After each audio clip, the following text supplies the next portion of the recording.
Hello, hello, hello, and welcome to the Crew Podcast. I am the visionary Queen Angela, and welcome to Season 2.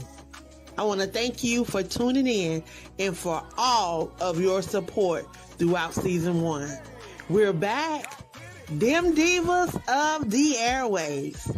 So thank you for joining us tonight. Share this with someone in your circle.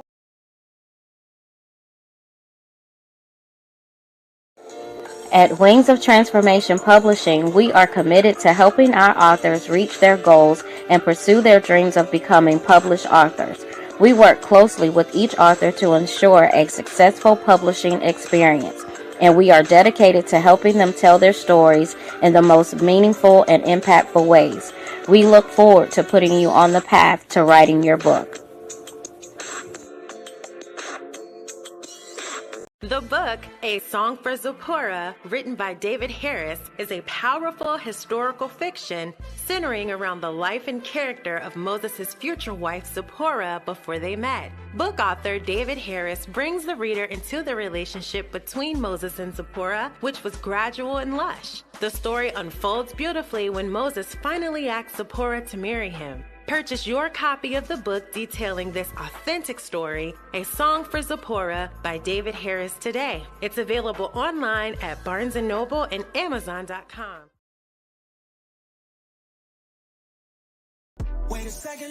Dallas Fort Worth. AALAC, the Chasing Your Dream Book Tour and Expo is coming to your area. Mark your calendars, May 18th, 11 a.m. to 3 p.m. Central Standard Time. We have some amazing authors, some amazing business owners that's going to be sharing about their brand. We have some workshop facilitators that's going to be coming out. They're going to be teaching on branding, marketing, and networking. I want you to plan to be in the building, to be educated, empowered, and encouraged. Come out, support.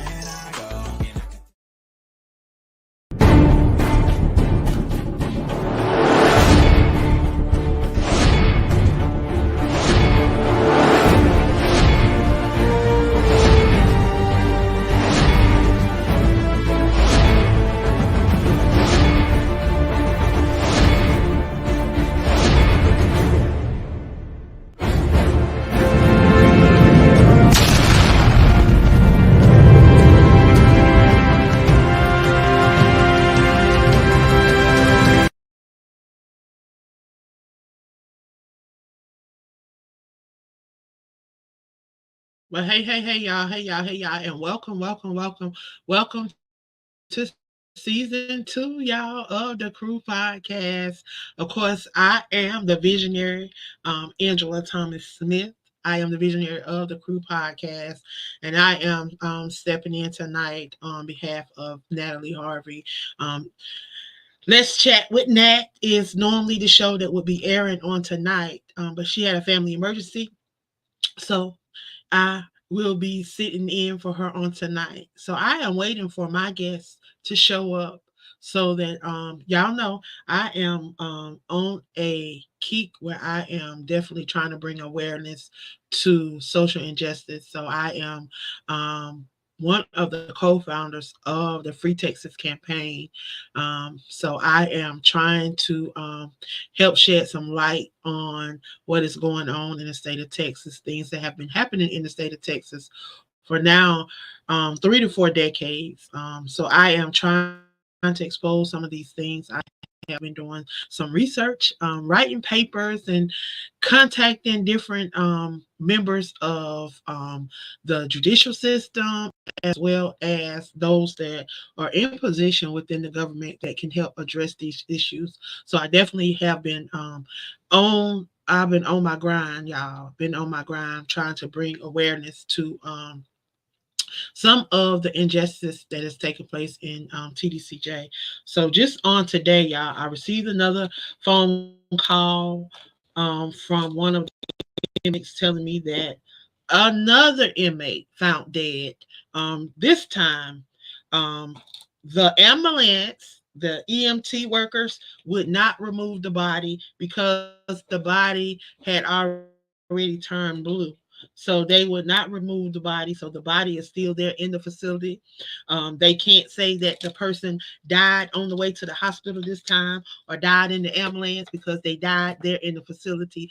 The EMT workers would not remove it. So y'all, if y'all don't hear about this in the news, if you in the state of Texas and you don't hear about this in the news, then y'all know that there's definitely a cover up going on inside of TDCJ.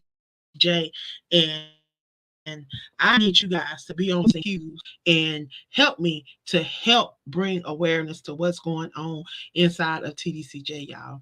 I hear these cases on a regular basis, and I get these phone calls, I get these e-messages, and it is a constant.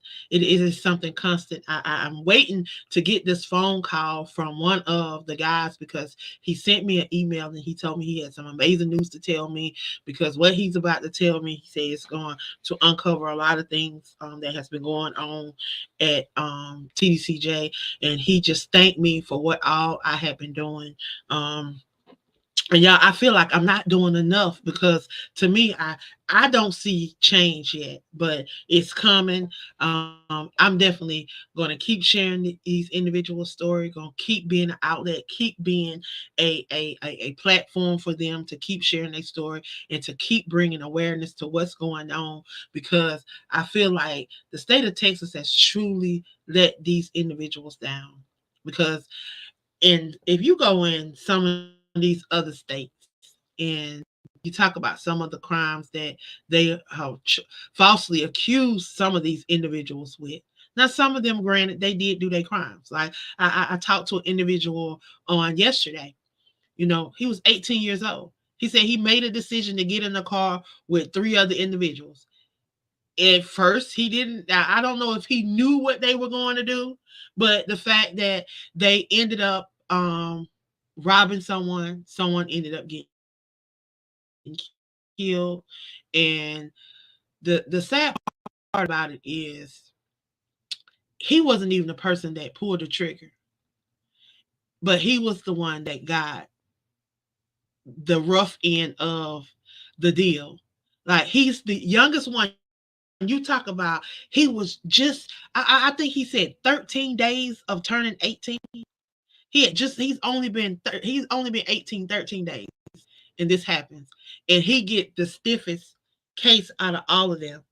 The person that actually pulled the trigger, I think. Now, don't quote me on this. When he come on here and tell his story, y'all, he gonna tell his story.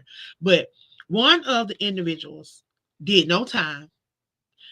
One of the individuals, I think, has gotten out, and him and the other individual is still in prison. But y'all, it's just sad. Like I'm working with a family right now, Mr. Roberto De La Cruz. Y'all, this man is 70 years old, and he has a document from his judge that was the judge in the case, and he said he don't know how they found this man guilty. And we are definitely trying to bring awareness to his case. I am going to have his daughters and his sister on my podcast over on the WBNN this Wednesday night. So I definitely want y'all to tune in because this man is 70 years old. Y'all, he's been incarcerated for 26 years, wrongfully incarcerated for 26 years. He had an alibi because he is a legal immigrant and he was working under someone else's name. These people refuse to acknowledge that, and they are holding a innocent man in prison over 26 years. And we are he's filed the 1107. He's done all that. Come to find out that the 1107 that he filed sit in a office for 11 years, and they say that it was a mix up in communication, the reason why it didn't get processed. Well, he was among 9,999 other individuals that had to go through the same thing. But what did they do about it? Still to this day, we don't know what they did about it. But y'all, that's what they do in the state of Texas. These people give you these outlandish cases. They give you these outlandish charges, these outlandish time that you gonna be in prison, and yet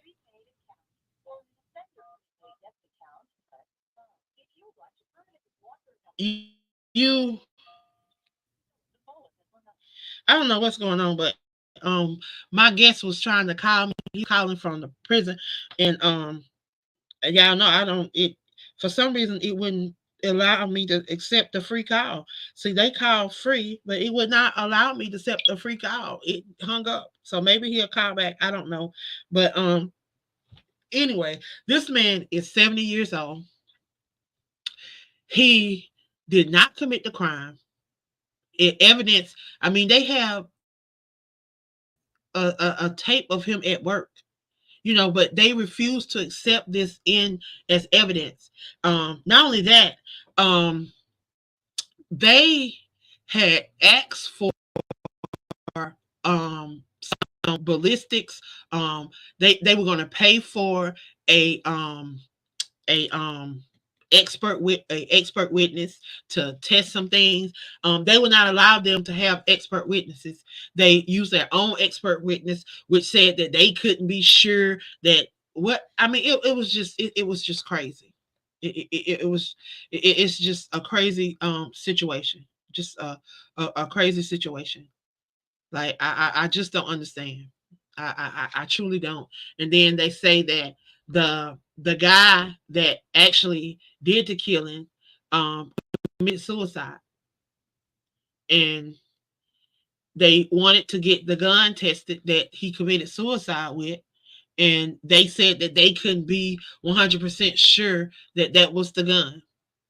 But they're charging this man with murder off of what somebody said and not what the evidence say. Because if you look at all the evidence, and it don't take no experts to look at this stuff, because I'm not no legal analyst, I'm not no lawyer, I'm not no nothing to do with nothing legal, but just reading all and just understanding the law and just getting the grasp of what's going on. I mean, it does not take a rocket scientist to understand a lot of the stuff that these people are doing. And it takes people like Cornell and other people that do legal work to to tell you about what's going on. So again, y'all, I don't know why the people in Texas won't speak up and say something. Like I'm trying to rally people together, y'all. I'm not stopping. I don't know who they think they dealing with, but they got the right one because I ain't stopping. And I'm in this, and I'm gonna be reaching out to different people that I know will rally with me, and we're gonna do this because it don't make no sense. Like I've heard this 70-year-old man cry twice. Twice I've talked to him on the phone, and he's cried twice because he's wrongfully incarcerated. Now he's not the only person. Now there's thousands of people that are inside of TDCJ. They have been wrongfully and overly incarcerated. They've exaggerated these individuals' cases, but now we're starting to find out why. We're starting to find out why they're doing that. Because I'm telling you, if you knew why a lot of this stuff is going on, it's all about money. Follow the money trail. Just like the person that's over the maintenance. Yeah, I'm about to expose his little get up over there too. I'm about to expose it. So y'all about to be reading about that. I'm about to expose how they give them a stipend every month to handle different emergencies and different stuff, and how he got connections with the person that works at the facility where they go and buy these equipment, and how at the end of the life of the equipment that they use, they supposed to discard it, but instead of them discarding it, they take it out the back door and they take it home with them. Yeah, a lot of that going on in your prison system. So a lot of this stuff that they writing off and a lot of stuff that they getting money for, y'all, I'm telling you, it's about money. A lot of this stuff is about money. They don't want to let these prisoners go because they are running industries. They are running $billion companies off of these people that are in this prison system, and these people are getting not a dime off of it because they pay their prisoners nothing. They getting plenty. They making millions of dollars off of them. Look up what kind of companies they have in TDCJ. Look up what kind of companies. Just look up your state, whatever state you in. Go in your state and look at what kind of companies are ran by the prison in your state, and you'll see. Y'all can jump off, y'all can run, y'all can hide, but we not gonna be able to hide from the truth. The truth is gonna continue to be exposed, whether y'all want to hear it or not. The truth is the truth. And it will make you free. It ain't gonna set you free, it'll make you free. So if you want to be made free, hear the truth. And you're gonna hear the truth because I'm gonna keep speaking it. Now the state of Texas need to be ashamed of themselves. But I got brother Cornell on here tonight, y'all, and he's gonna be on here touching on a little bit of stuff, bringing some light to some of this stuff that I've been just rambling on about because he know all to get up. He know when somebody know did 30 over 30 years inside of a facility, they know what's going on.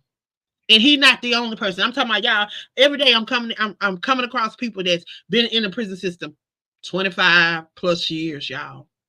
25 plus years. I'm talking about I even got somebody say, I think that man say this man been locked up 35 years. I want to say somebody said something about somebody been locked up 40 years. Y'all, come on now. That's just too much. And then you giving them 150 years, 170 years, and then they got to do half of that before you can even talk about giving them parole. Come on, y'all. What life is these people? What life they gonna have? And we ain't gonna even talk about the ones that y'all know falsely put in prison. The ones that y'all know locked up because of a diet. Y'all know locked up because of he say she say. Y'all know locked up because your officers no planted evidence. Y'all know locked up because the judge say he didn't like this and he told you to come back with this and yeah, all kind of stuff y'all know did. We can go on and on about the corruption in the state of Texas. But y'all, what we gonna do about it? How are we gonna get people to recognize what is going on in the judicial system and how these people are covering it up and how the news media won't cover it and how everybody keep running from it, y'all. I need some ideas. If you're tuned in and you hearing me, even if you catching this as a replay, yeah, we need some ideas on how we can shed some light on Texas. I mean, we need the spotlight on them. I'm talking about the flashing lights, like when you go to Hollywood and you see the lights. We need them kind of lights on Texas. I need all eyes on Texas. So where y'all at to help me? Okay, Cornell, I'm gonna move on out the way because I'm gonna keep on talking. Go ahead. Go ahead.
Well, how is this? I'm not understanding. How is it that they keep allowing this and they keep kicking the can down the road and they keep allowing this to happen? Okay, so for example, okay, prisoners keep coming up dead.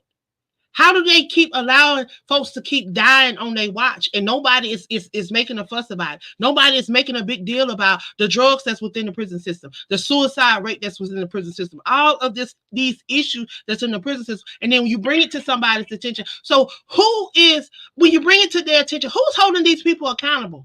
Who's holding the people accountable? When you report the grievances, when you make the grievances, they tell you to file the grievances. Okay, the grievances are filed. Okay, who's making sure that the person that is in charge of the grievances is doing what they're supposed to do? Because I've had your ombudsman send me back a lie, tell me that he's done something, and I've talked to. Just like with the Senate, see, we can go down a list of things that I've done and how I've caught these people in life and how I caught them going back on the things that they say they're supposed to do. Okay, they got these things in order in that they supposed to be doing, but they're not doing it. So how do you explain a G2 getting stabbed to death by G4? That they're not even supposed to be in the same.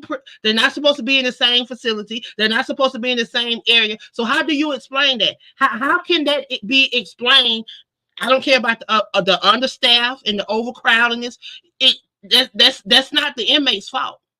That goes back to the warden, and who's over the warden? It is the warden's job to make sure that prison is ran. It is his job to make sure it's staffed. It is his job to make sure that everybody within that prison is doing their job. As the warden, that is his job to make sure that everybody under him is doing their job.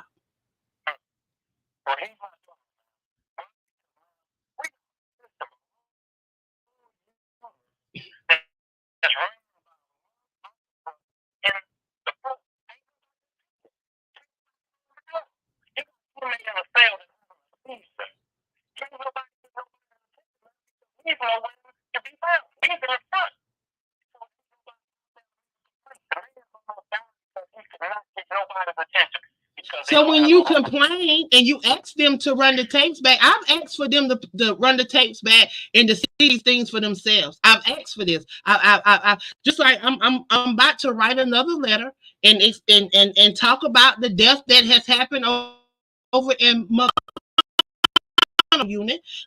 Received a phone call today. Another inmate found dead. They would not allow the ambulance would not take the body because they said the man had started turning blue. Why? Because if an officer had been doing their job, if they had been doing patrols, if they had been doing security checks, if they had been doing their job, they would have found it. Because if the man don't turn blue, if he's starting to rigor more, that means that man been back there for hours. I mean, he been there dead for hours. So when was the last time that you did your job? When was the last time that you patrolled? When was the last time that you did this? And this is not the first case. This is not the first incident. But then you report it, you don't hear nothing back. I reported. I have. If people are following me, they can go over to the Free Texas Campaign blog. They can look at these things on the blog. They can see stories of the food. They can see stories of what has been going on over the last 3 to 4 months as far as the suicides, as far as the K2 deaths, and a lot of things. But yet, have we heard about these things in the public? No. You contact the news media. I've contacted KSAT 12. I've contacted different media within that area, and nobody will respond. Nobody will talk about the story. Nobody will bring it to light. I've contacted different people. I've contacted Congressman Carl Sherman. I've contacted Congresswoman Sheila Jackson Lee. I've contacted Jasmine Cockett, Monica De La Cruz, Ron Reynolds. I've contacted every last one of them. I have a case in the with the Office of Inspector General. I'm about to write another letter tonight. But this is what's going on, and they keep kicking the bucket down the road. You keep kicking it up under the rug. I mean, the rug is the rug is not flat no more. The rug is becoming a hill because it's mounted with everything that you keep putting up under it. So when are you gonna handle the issues that you keep putting under the rug?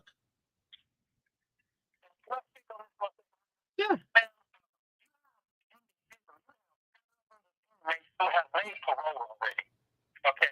And these individuals can go home right now. But the board is holding these people past their time. A whole year after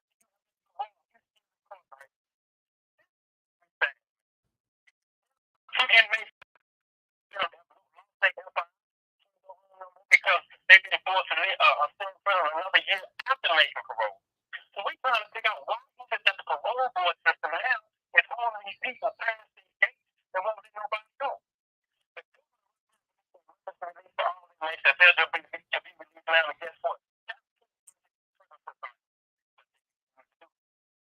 Now he's too busy worrying about Donald Trump in the border. He down there walking, rolling around in his wheelchair with Donald Trump. He down there with Donald Trump. He can't think about, and he not worrying about what's going on in this prison system. You friends with Donald Trump, you hanging with Donald Trump, you're a racist just like him. So he don't care nothing about what's going on within TDCJ in the prison system, because guess what? You somebody that he don't care for. You in the Hispanics or somebody that he don't care for. He trying to keep the Hispanics out, and he want to keep you right there where you at. So guess what? He rolling around down there on the border with Trump. That's what he doing. It was on the news. That's what he's doing. He's not thinking about doing nothing but holding up and vetoing bills that would help set some of these people free. He got the power to do a lot, but he won't. It's been proven. We talk about corruption. He's head of the him. Your attorney general and your lieutenant governor. All of them corrupt. They the app. They are the app that they talk about in these when they talk about the corruption. They are the three that they talk about, and they call them the GOP app. Abbott, Patrick, and Paxton. Those are the three. And they doing just what they doing. They are corrupt. They doing what they've been doing for the last finna be 4 to 5 decades, because it's finna go into another 10 years that they've been doing this.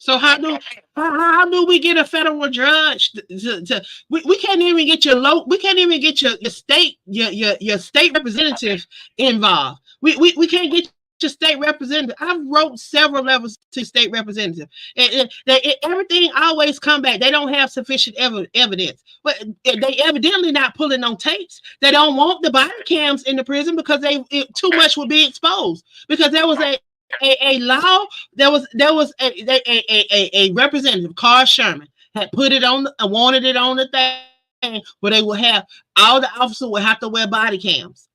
Well, your governor vetoed it. It got knocked down because they don't want people to know what's going on inside of the prison, because they were exposed too much, and it will put the officers don't want people to see what they're doing. We can unusual punishment, the state, which means that the prison system is constitutionally humanity. And we can do that.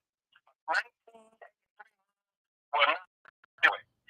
Eighth Amendment constitutional violation will show that these people are running a system that's broken.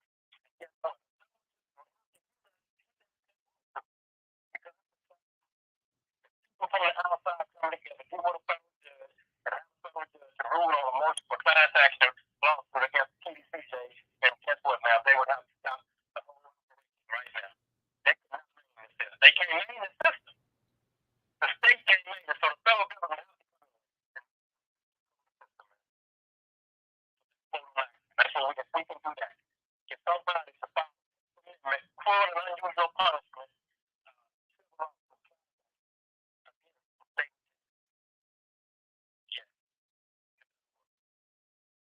And how do they go about doing that?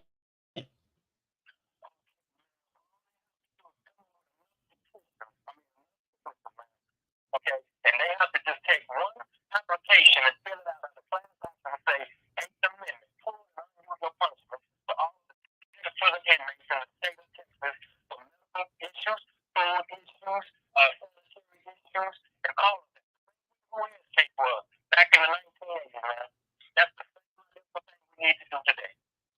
That's And the see, same identical thing. I have Shanette saying that she received backlash for speaking out, and now her phone is being restricted. She has a loved one that's incarcerated in another state, but because she's doing what I'm doing, speaking out and being a voice for those that are incarcerated, she's received backlash. So a lot of these people are worrying about backlash. They worrying about their loved ones receiving backlash inside of the prison system. So a lot of these people are not speaking out. Well, what is your suggestion for that? And how do we remedy the backlash? Because it's happening a lot. I've been witnessing it every time I make a complaint. Every time I raise my voice, somebody from that prison system will let me know what is taking place, what is going on, what is happening, how they did them, or what else. So how do we remedy that? How can we get people to bring that to light? How do we bring up inside of TDCJ?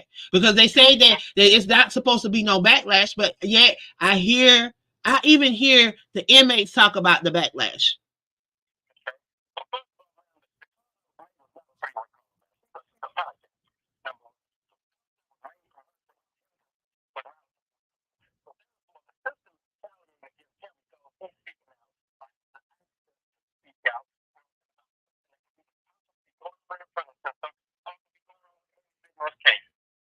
So the system cannot punish him for having access to the media because that's not right. So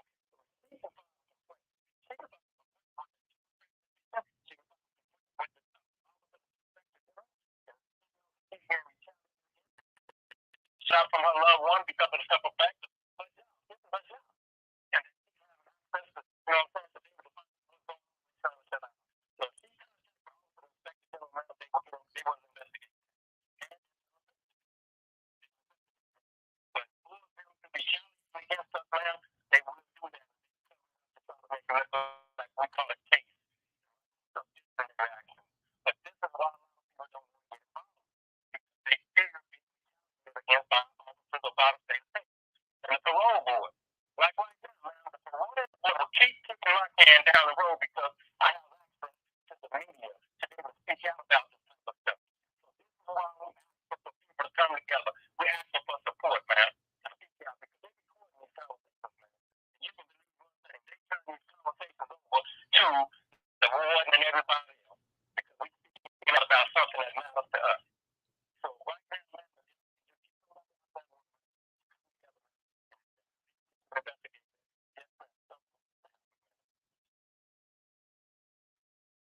Wow.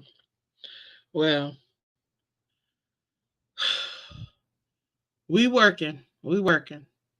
It's just so much, and it just breaks my heart that all these people are wrongfully overly incarcerated, but yet the people that are putting these people in prison, they're going on with their daily lives. They're able to enjoy their lives. They're able to see their loved ones. They're able to make milestones. They're able to create memories.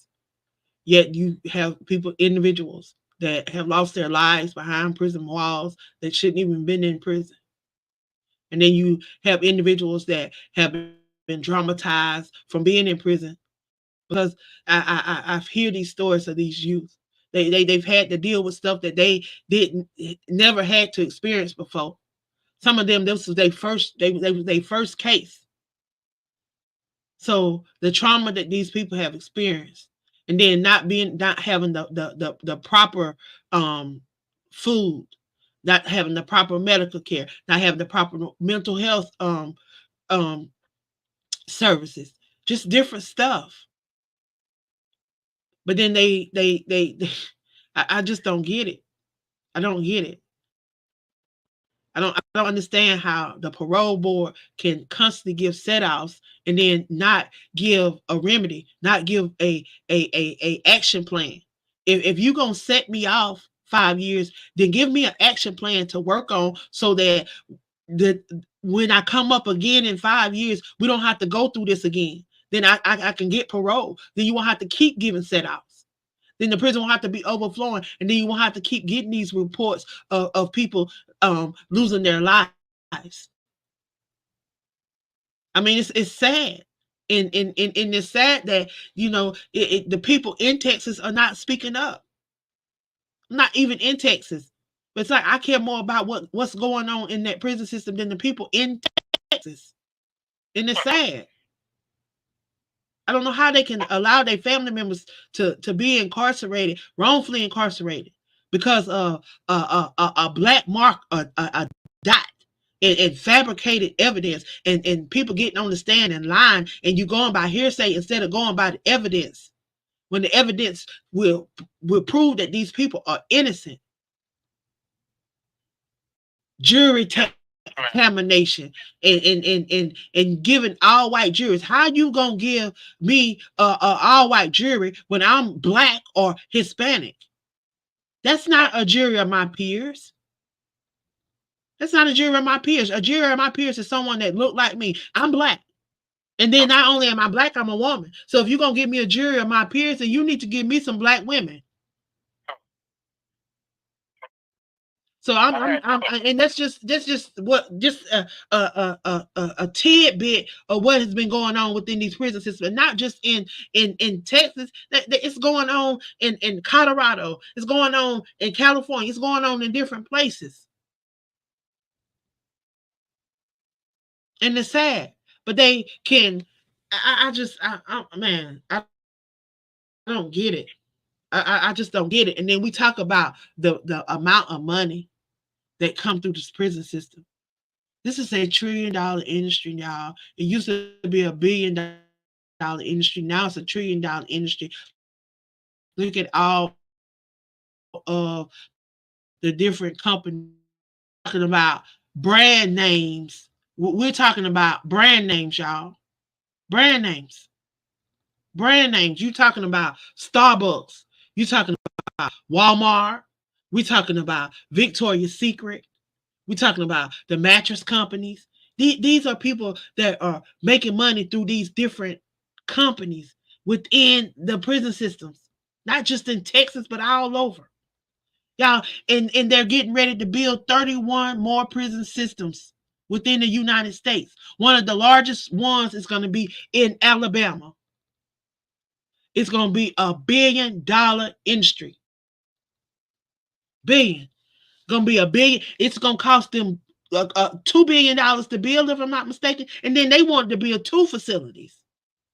And then you're talking about they got a company out of India that's going to be building the facility. And then they're talking about it's going to be ran by robots. And then 2029, Georgia get ready because they coming to build a $1 billion one already been approved, y'all.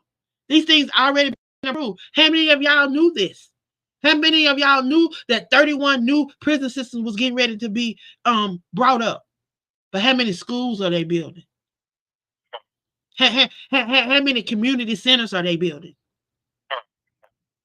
How many homeless shelters are they building? How are they trying to remedy some of that stuff? But they can bring all these immigrants in and give all these millions and millions and millions and millions until, but when you got people already over here starving, you to look at all of the tent cities we got in the different cities, all of the tent villages and all the campgrounds where people are living in tents.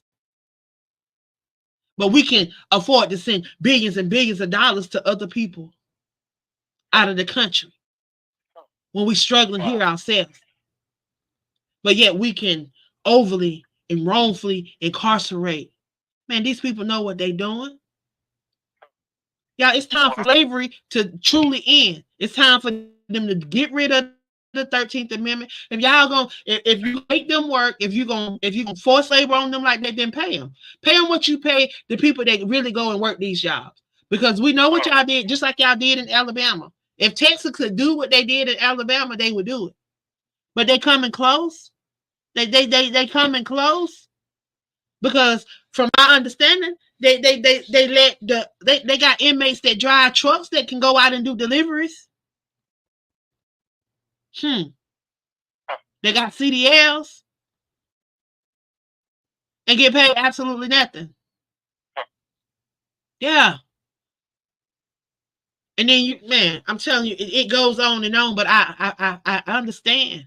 If you got a governor that's getting 55,000 dollars in campaign funds or whatever they're getting in kickbacks or whatever he getting, it's been documented. Trust me, Dr. Candace Matthews is on it. We saw the document.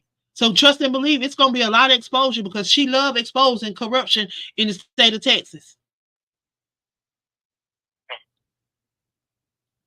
And he's not the only person, but he's not the only person that's getting money. He's not the only person that's getting kickback. And I feel like that is a complete that's a conflict of interest. How can he be the governor of the state of Texas and he getting money, $55,000?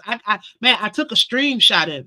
So it ain't nothing that nobody told me. It ain't something that's made up. Ain't no fake news. See, Fox and all them other see, we don't got the whole get up and all that on how they built a lot of stuff and how they don't stole a lot of stuff. Just like the NFL halftime show. When did that come about? It didn't come about until after Living Color. Until after Living Color did they halftime show. Yeah, come on, y'all. Yeah, they steal everything from us, and then they make us look. Yeah, y'all got to go back and y'all got to check out what they did. They built Fox. They built the Fox network up to be a black network, and then what they do come with the fake news. They come with the lies. They come with the propaganda. They come with all that. But then everything over there on Fox used to be black. They did that. Why? Because they wanted to get they wanted to grab us in, to bring us in, and then they do what? They start with the propaganda. They start with the lies. They start with the untruth. Y'all, I'm telling y'all, I'm sick of these people. I'm sick of these people. Y'all got to stop letting me come on here. Because I'm telling you, every time I come on here, this is my mission. I'm on this. If it ain't about AALAC Chasing Your Dream book tour, um, overly and wrongfully incarcerated, y'all. That's and the crew podcast. Those are my three missions. Huh. Those are my three missions for 2024. Y'all, it's to expose some of this corruption that's going on in the state of Texas in the judicial system. I'm telling you, it makes no sense. And your husband get paid $19 a month, $19 a month, like really. And he probably doing a job that if he was in the real world, he probably would be making.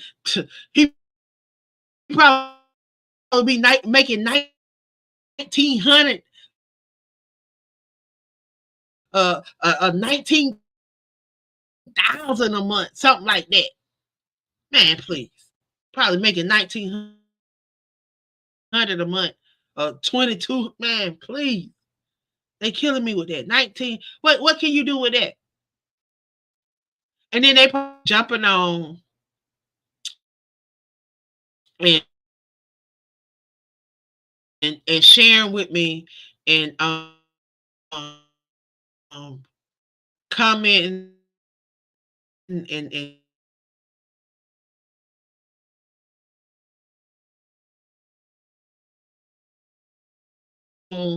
and make sure that we have content.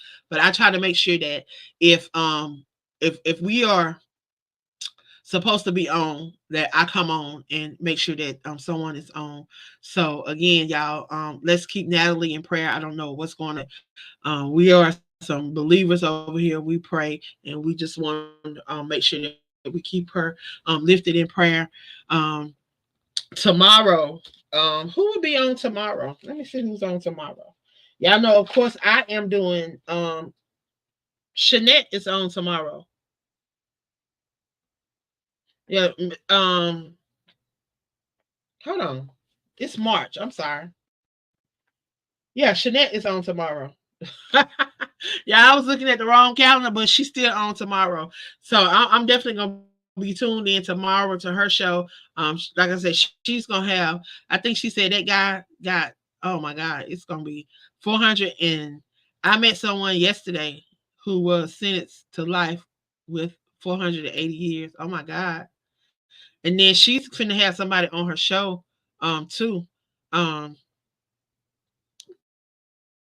that has a lot of time as well. So y'all try to tune in tomorrow and see what is going on her show. Well, Cornell is calling back. Let's see if he has something he want to say before we close out. Let's see if you want to say something before we close out. Press 1 to thank you for using Securus. You may start the conversation now. But you called back just in time because we was getting ready to close out the show. So in closing, would you like to share anything as we close? First of all, we want to thank you, man, because I mean, you have really been on.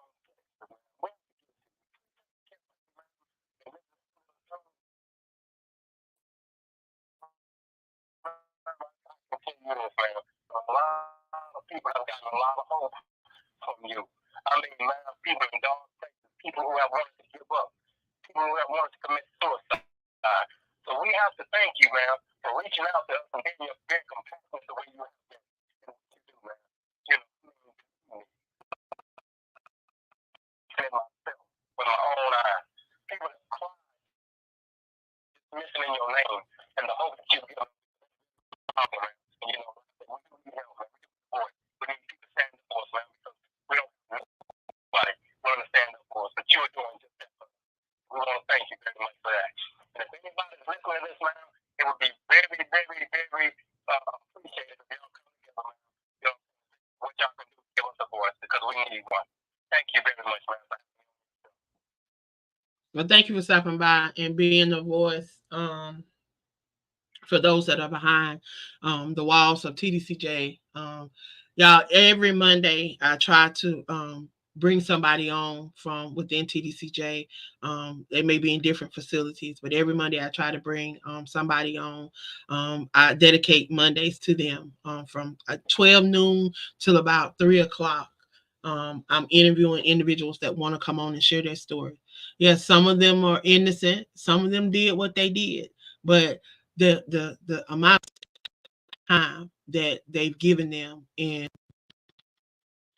process and getting the conviction, those are the things that we're concerned about. You know, yeah, they may have done the time, but they may have done the crime, but does the time fit the crime? That's what we need. That's what we're looking at because people make mistakes. Every last one of us have made a mistake, and there's some people that are free that need to be incarcerated, but yet they are free. But we have thousands and thousands of individuals that have been wrongfully and overly incarcerated. It's time for the state of Texas to be held accountable for that they have done. Too many years have gone by, and there's too many people that have been wrongfully incarcerated, and then they keep kicking the can down the road and keep giving them set outs. Y'all, it's time for change, and it's time for this judicial system. It's time to come up to the 21st century. We are no longer in 1952. It's time to come to 2024 because this world has evolved, and it's time for you to recognize that. No longer are we going to sit and be quiet. I am the change that I desire to see in this world.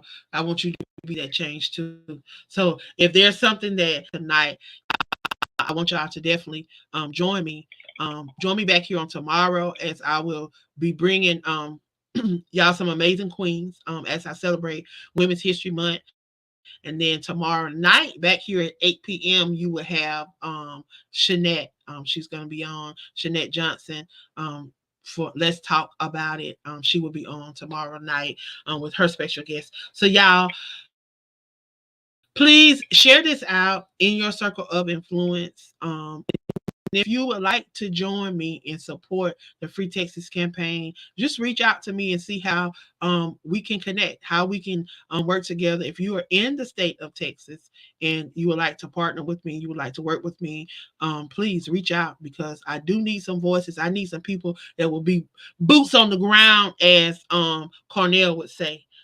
In the state of Texas, for me, when I can't be there, I do plan on getting there soon. I will be there in May for our event, and if I can get there earlier where I can make some noise while I'm down there, y'all best believe I will be trying to do that because I don't mind knocking on doors and I don't mind allowing my voice to speak because I've been quiet for too long and God gave me this voice. He gave me another chance. So he woke me up this morning, y'all. So I'm on it. I appreciate you guys, and y'all, please share this out in your circle of influence. Tag somebody if you know somebody that is incarcerated in the state of Texas. Please share it with their family and get their family's attention and get them connected with me, y'all. Yeah. Okay. Well, I'm out of here, y'all. I love y'all. I appreciate y'all, and y'all be blessed.